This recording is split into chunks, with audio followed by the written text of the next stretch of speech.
katika mashariki la Jamhuri ya Kidemokrasia ya Kongo mjini Goma ambao amesababisha kifo kwa watu watatu, kati yao memba wa UNICEF Christine Guinot. Yameimarisha ahadi ya serikali la Jamhuri ya Kidemokrasia ya Kongo. Benki ya Mataifa ya Ulimwenguni jueni ya kwamba ilikuwa katika kikao kilichoongozwa na waziri usikae na budget Adolphe Muzito, ndipo matamko haya yalitolewa naye mwakilishi wa Benki ya Mataifa nchini Jamhuri ya Kidemokrasia ya Kongo.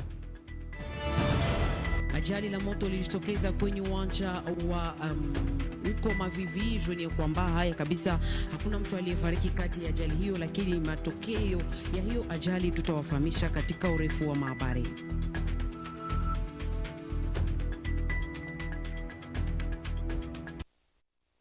Taarifa za habari katika idara la Kiswahili popote mpatikana hapo, tunawasalimu. Amjambo na tunawakaribisha. Karibuni. Habari tuanze katika mji wa Goma ambapo huko wasiwasi yaliamka kwa wakati wa huko asubuhi leo ya kujitokeza. Haya ni kufuatana na bomu ambapo yaliweza kuwa watu watatu katika mji wa Goma. Kati yao kuna memba wa UNICEF Christine Guinot. Junior kwamba haya wengi wamekuwa wakijiuliza yametokelea wapi, nani ametupa bomu hiyo. Ameweza kutoa maoni yake kupitia njia ya simu, alipigiliwa simu na Crispe Chibasu, huyo kabisa ambaye ni muratibu wa ulinzi na usalama Augustin Bisimwa aliweza kutupatia maoni yake kufuatana na jambo hilo. Tumfuate kwa urefu.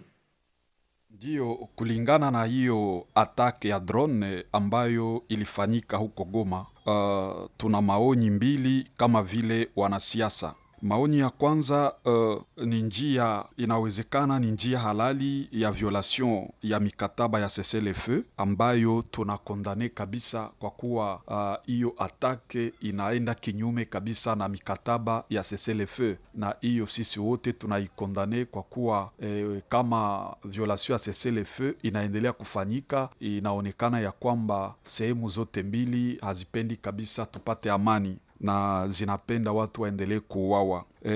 Maoni ya pili, tunaweza pia tukafanye angalisho kwa kuwa Rwanda pia anaweza akapange hiyo njama ya kufanya hiyo ukaaji ya drone, ili ipate kuzipatia nguvu kabisa kwenye njia ya diplomasia na kuonyesha ya kwamba kwa kweli anaonewa.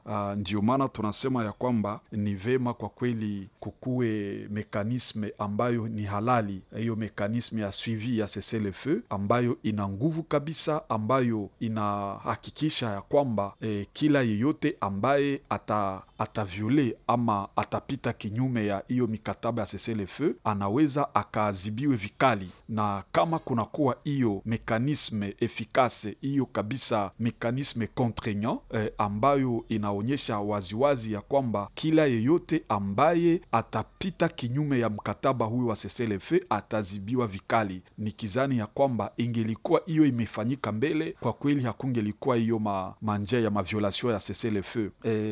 Lakini tunachunga kwanza tuangalie itapita namna gani. Eske gouvernement itarevendike hiyo attaque? Kama gouvernement itarevendike hiyo attaque, ndio tutajua ya kwamba kwa kweli yawezekana inatoka kwenye government. Pia tutachunga tuangalie MONUSCO itasema nini, kwa kuwa kwa kweli kama tuna hiyo mekanisme ya nguvu ya suivi ya cessez-le-feu, inaweza kwa kweli kujua hiyo atake ilitokea wapi, hiyo atake ilikuwa monte na watu gani. Eske ni atake ambayo kwa kweli inatokea kwenye parti ya gouvernement FARDC wazalendo, ama inatokea kwa ngambo ya M23 Rwanda? Ni lazima kabisa, kwa kuwa leo tunakuwa kwenye 21e siècle avec hiyo tunaita teknologie nouvelle. Inawezekana kabisa mekanisme ya suivi ifanye kabisa uangalisho na kujua kwa kweli wapi hiyo atake ilitokea, wanani waliipanga. Eske ni M23 ndio ilipanga hiyo atake na Rwanda, ili wapate kuonyesha kwa kweli kama wanaendelea kuonewa na wanaendelea kabisa kuviole hiyo cessez-le-feu. Eske ni gouvernement kupitia FARDC na wazalendo ndio walifanya hiyo atake? Ni lazima mekanisme ya suivi ipate kutupatia mwangaza. Mwakilishi wa Benki ya Mataifa alikuwa katika kikao na waziri mwenye kuhusika na budget Adolphe Muzito, ambapo walizungumzia mengi zaidi kulingana na budget ama uimarishaji wa budget nchini kwetu Jamhuri ya Kidemokrasia ya Kongo. Jeni ya kwamba bwana Rene Tabsoba ameweza kushukuru na gifi Jamhuri ya Kidemokrasia ya Kongo imeimarisha ahadi ya serikali la DRC. Jeni ya kwamba huyu ameweza kuonesha kama kwa uongozi wake waziri mkuu Judith Suminwa Tuluka wameendelea kabisa na program ya kuweza kutimiza program yenye kuwa kwa muda yenye kuwa kadhini kwa kutimilika. Jeni ya kwamba haya yatatimilika na Bretton Woods, ambapo bwana Rene Tabsoba ameweza kushukuru na githi Jamhuri ya Kidemokrasia ya Kongo yameendelea kabisa kutumika ili program haya yaweze yakatimilika. Lengo ya hiyo program ni kuwa kabisa kuharikisha mingi zaidi kwa kutimilika kwa serikali la Jamhuri ya Kidemokrasia ya Kongo, na kuhakikishiwa na serikali la Kongo kama mfuko ama pesa ziko tayari za kutimilika kwa kuweza kuhakikisha na kutimilika kwa hiyo program. Jeni ya kwamba haya yatahusika zaidi sana na maendeleo nchini kwetu Jamhuri ya Demokrasia ya Kongo na kumaliza tatizo ama shida mbalimbali ni kama tatizo la security, pia vile vile utowefu wa makadhi nchini kwetu na mambo kadhaa. Habari za komeo wafuataji wapenzi, habari lenye kufuata la husika na wadhara mwenye kuhusika na umajo ni kwamba waziri mwenye kuhusika na umma bwana Jean-Pierre Lihau ameendelea kabisa na vita yake ya kupinga rushwa katika ofisi za serikali la Jamhuri ya Kidemokrasia ya Kongo. Ameweza kutoa maelekezo mapya haya kabisa yataweza kutumika na komiti ya OSCEP, ambapo hao kabisa tayari kwa kutumika kadhi. Fateni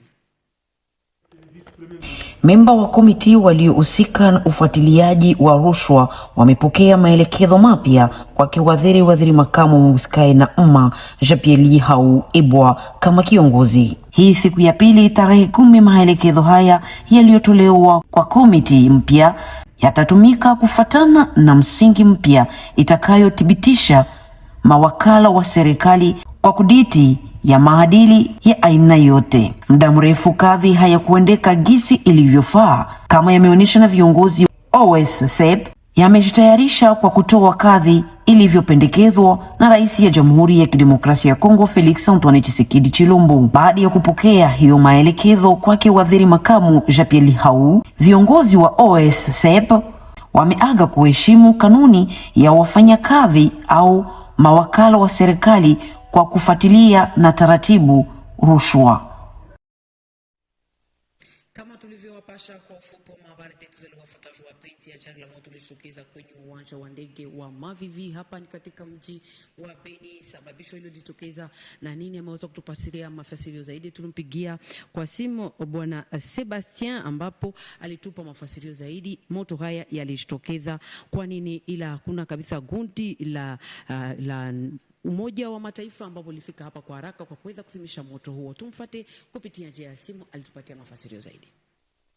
Ndio shida ambayo imetokea pale kwa airport ya Beni. Mimi ningali kwanza Kinshasa, nilitajiwa na wakubwa hapa ya kwamba nitasimamia airport. Sijafika bado huko, fikiri Mungu akisaidia wiki ijayo ndio tunaweza tukienda kufanya remise reprise pamoja na wakubwa. Nimepokea pia habari kama wengine wote, kweli gari imechukua moto, kulikuwa tatizo. Restaurant moja ilikuwa hapo ndani, inaonekana kama kulikuwa court circuit electric, ndio ilikuwa la base kutokea ile restaurant ambayo iliacha moto iliwaka. Na kadiri mmefahamu gari ya Beni Mavivi imejengwa hadi sasa, ilikuwa na kijengo kwa mbao, na wakati moto iliwaka batima ile ikachukua moto. Tunashukuru Mungu hakuna mtu ambaye amefariki, bali vitu ndio vinaharibika mbele kwa ndani. Kwa salon d'honneur kwa sehemu ya vitu ambavyo walitosha kama vile viti na vingine viliharibika. Yale ndio habari mbovu ambayo tumepokea kuhusu airport yetu ya Beni Mavivi. Mpango ya kushushwa kwa silaha katika mashariki la Jamhuri ya Kidemokrasia ya Kongo yamekomea na kazi ama PDDRCS kama imeitwa kwa kifupi. Joni ya kwamba yameendelea kutumika kazi kwa kushusha silaha katika mashariki la Jamhuri ya Kidemokrasia ya Kongo. Hapa ni katika teritoria ya Lubero ambapo huko waasi 13 wameweza kushusha silaha. Kwake kamanda ambaye aliweza kuwapokea ilikuwa ni Colonel Abagumu, ameweza kuwatolea mwito wengine ambao wamebaki katika pori kwa kuondoka huko, iliyokuwa kabisa mapendekezo ya rais ya Jamhuri ya Kidemokrasia ya Kongo watumikie nchi letu DRC hata katika kiaskari. Fateni mafasirio zaidi alitupatia. Unaona kama nafasi yako haiko mpori, ila nafasi ya ndugu zako, na mimi nawaza ya kwamba nitaambia wengine wa ndugu yetu batoke, habako baadui yetu, hatuko baadui yao. Anakusifu sana, tunakufelicite kwa ile kitendo. Wende waambie wengine bote wangali mpori, bafike tutawapokea. Mpori ni magumu tu, lakini serikali inawaahidia kama itawapokea sawa watoto yake. Tujenge nchi yetu, balisha iharibisha maadui wameiharibisha, sisi wenyewe tuijenge. Asante. Bon, la dernière étape c'est la remise. Il a signé les documents. La kuweka kistari hao walikuwa wakisindikizwa naye Kasereka Kalavi aliye kiongozi wao, na kushusha silaha wamepana silaha 2 za tip K, pia vile vile wingi wa bombi na masirisa sio. Wafuataji wapeti tukumaliza taarifa za habari zetu leo. Kuna kiongozi hapa mjini Kinshasa ambaye ameweza kutoa angalisho kwa yule yoyote ambaye ana gari ambayo imetelekezwa barabarani aweze akayaondoshe. Wiki moja umetolewa kwa wale wote ambao wana gari zao kiolela katika mji mkuu wa Kinshasa. Kazi latafanyikwa na wale wafanyakazi wenye kufanya control ya vibarua vya gari zilizo katika hali nzuri, na haya yote yamefuatana na gisi. Lengo ni kuweza kuweka ukanuni na utaratibu njiani, hasa zaidi kwa kuheshimisha kanuni za barabara. Gavana wa mji mkuu wa Kinshasa Daniel Bumbali sema matamko haya yalikuwa katika mkutano mkubwa ambao uliandaliwa na mbele ya viongozi mbalimbali wa jimbo la Kinshasa. Taarifa za habari tumalizia hapo. Mlikuwa wengi kwa kutufuata, tunashukuru, mbaki vizuri na Mungu awabariki. Tutanani alamsiki siku zijayo.